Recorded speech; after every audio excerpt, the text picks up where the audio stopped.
ભરૂચ જિલ્લાના ઝઘડિયા તાલુકામાં ગત સપ્તાહે પડેલા અવિરત અને ભારે વરસાદના કારણે રાણીપુરા ગામની સીમમાં આવેલ મોરાવાગા વિસ્તારમાં મોટા પાયે જમીન ધોવાણ થતાં ખેડૂતોને ભારે નુકસાન વેઠવાનો વારો આવ્યો છે। ગુમાનદેવ ઉચડિયા તરફથી વહેતી કાવેરી ખાડીમાં ઉપરવાસ તેમજ સ્થાનિક વરસાદના પાણીના જોરદાર પ્રવાહના કારણે ખાડી બે કાંઠે વહેતી થઈ હતી, જેના પરિણામે રાણીપુરા તરફના કાંઠાના ખેતરોમાં ઊભા પાક સાથે જમીન ધોવાઈ ગઈ હતી। નર્મદા કાંઠા વિસ્તારમાં મુખ્યત્વે કેળ અને શેરડીની ખેતી થતી હોવા છતાં ખેડૂતો દ્વારા મગફળી, સોયાબીન, કપાસ, તુવેર તેમજ વિવિધ શાકભાજીના પાકનું પણ મોટા પાયે વાવેતર કરવામાં આવ્યું હતું। સતત વરસાદ અને ખેતરોમાં પાણી ભરાઈ જતા તમામ પ્રકારના પાકને વ્યાપક નુકસાન થયું હોવાનું ખેડૂતો જણાવી રહ્યા છે।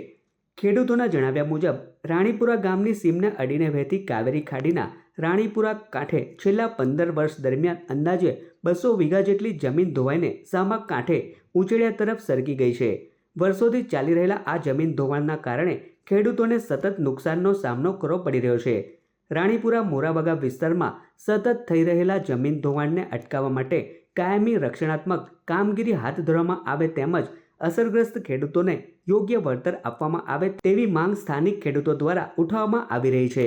મારી મોરાવાગામાં જમીન આવેલી છે 10 વીઘા, એમાં ઊંચૈયાની ખાડી લાગે, ગુમાનદેવની ખાડીમાં ધોવાણ વધારે છે। 4 દિવસ પહેલાં વરસાદ પડ્યો હતો, એમાં મારું કેળનું વાવેતર હતું, એમાં 15-20 ઝાડ ખોડાણ લાગ્યું છે। મારી આજુબાજુમાં લોકોને 5 વીઘા જમીન કેરો સાથે ધોવાણ થઈ ગયું છે। મોરાવાગામાં મારી 5 વીઘા જગ્યા આવેલી છે, પણ કાવેરી નદીનું પાણી જે જળસ્તર વધીને આવે છે તેનાથી 15 થી 20 વીઘા જમીન હાલ ધોવાય છે ને આટલા 15 વર્ષની અંદર લગભગ 200 વીઘા જેટલી જગ્યા ધોવાઈ ગઈ છે।